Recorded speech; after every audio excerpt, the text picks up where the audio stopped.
A very good morning to you on this 23rd day of January. It's our second day of broadcasting for this new year, and we wish you well for 2026. We continue right along in our study of the story, because if you've reached us, you have reached the fifth connection, a channel on which we are given to telling the story. And Ephesians is about synchronicity in the assembly. How does this entity called the assembly? How does church work? How does it operate? How does it live in the context of the cosmos? In the first three chapters, you have the plan for that synchronicity. And in the second three chapters, you have the play out in the real world, in real time, of that synchronicity.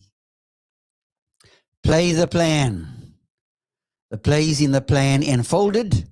The plan is in the play unfolded. That's another way of looking at it. And the story that the book raises, the question that the story raises is singular. What is church and how does it function? What is it? How does it function? Is it just another club? Is it just another additional thing to be doing? What is God's design outcome for this entity called the assembly? We are in chapter 6 already, and I would suggest to you that if you need the background, you need to understand the backstory. The only way in which you can understand the front story is to understand what the backstory is, because the backstory is going to inform the front story. And we are in chapter 6 where the writer is unfolding. Oh, he's talking about deep household order issues and the importance of order in the family.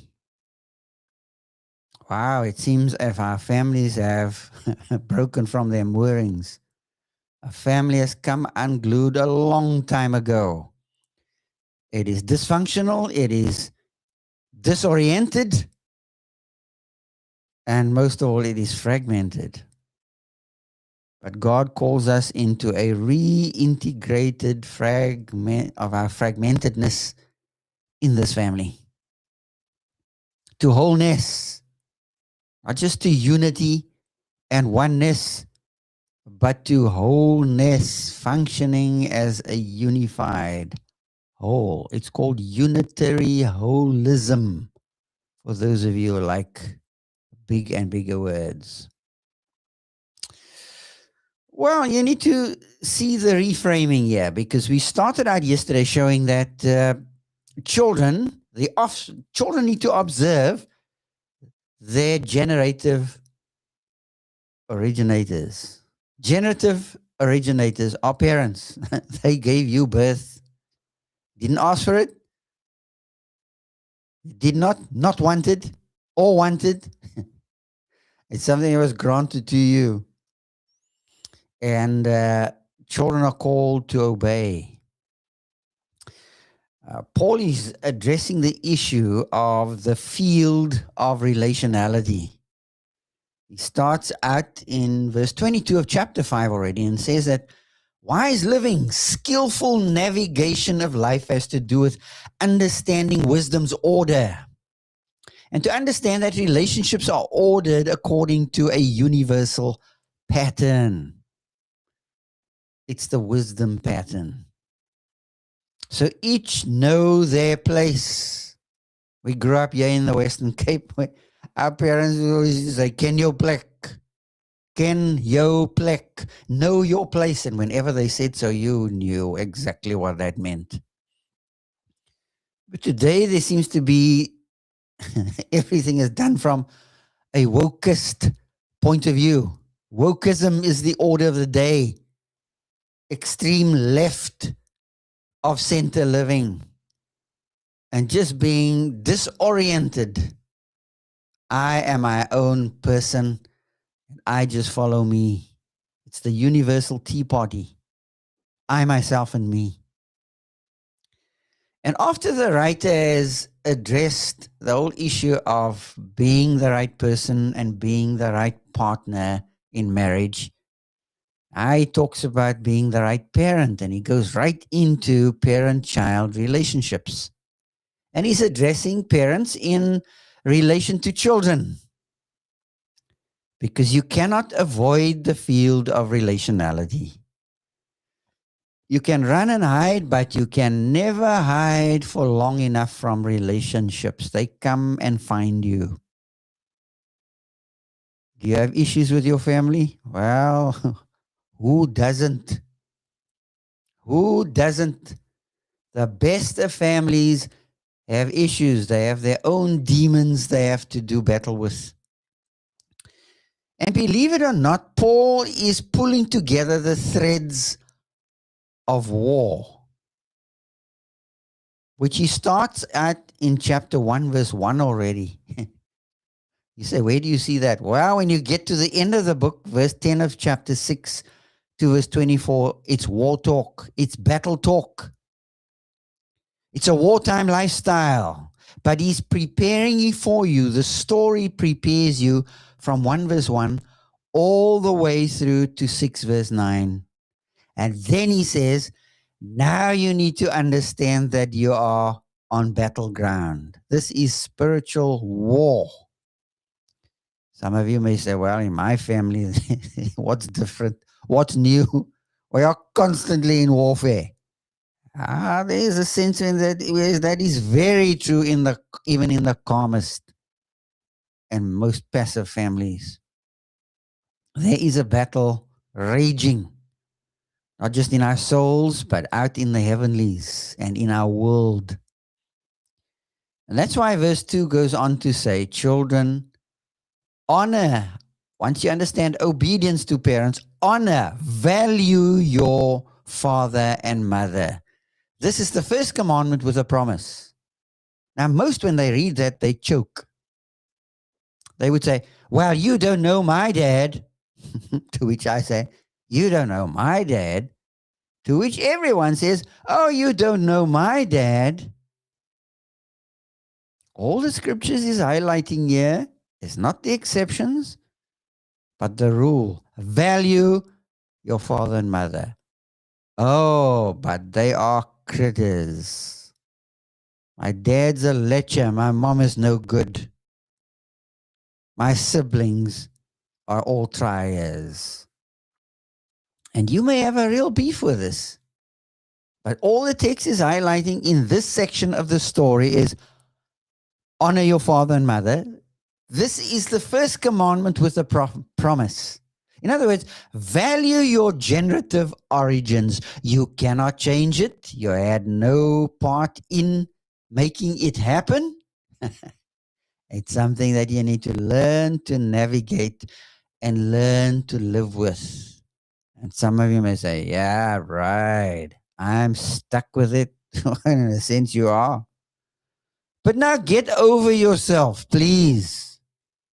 Get over yourself and value your generative origins, because there'll come a day when you have kids and your children will have children. And they will look back at you as an old crony and say, my parents didn't know up from down. Well, be careful, because your day will come when your kids and your grandkids are going to make similar statements or think similar things. That's why it is important to value. Why are you to value your origins? Well, firstly, verse 2 suggested valuing generative origins is a reenactment of the old story about families that have gone by. You are just living out the same story in a different era with a different set of parents. The story is acted. It was acted in the garden, in Eden. God created man. Man thought he knew better than God. He's expelled from the Eden of God. And then he and Eve have kids. Understand where you come from. There's nothing wrong with that. I've got some people in my neck of the woods who are so fascinated and enamored with the fact that they are koi. Yeah, koi-san, koi-san. Others are horrified by the idea because they love their British or Portuguese or Spanish origins. You are living out a story that you did not have any decision-making capability in. Value it.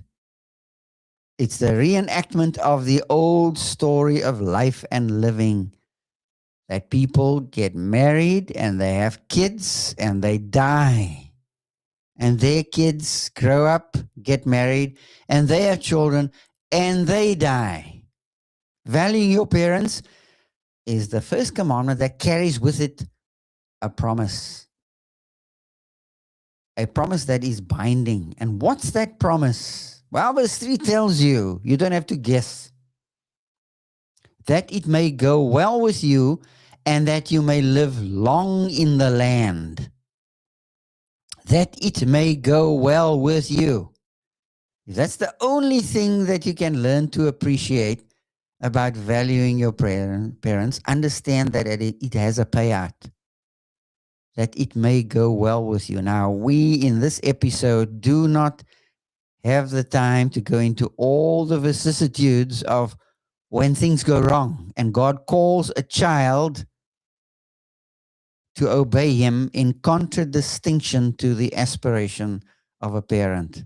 That's a discussion for another day, another episode, and many other episodes. But yeah, the text is clear.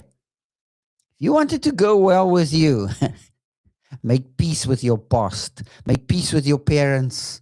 Make peace with your dad. Make peace with mom. That it may go well with you and that you may live long in the land. Well, here's the reframe of verse 3. Value generative options or origins, that wellness and longevity may be yours in your geolocation. Wherever you are geolocated or postured or wherever you live, that wellness and longevity will be your heritage. It will be your portion. And we were growing up as kids in the life of the believing community. You often heard an expression when people prayed, and this was the expression: Lord, be our portion and experience today and every day. I never knew what that meant. But portion has to do with heritage and inheritance. Be our portion, be our heritage, and be our inheritance as we experience you in the context of the real world. Wellness and longevity are the payouts.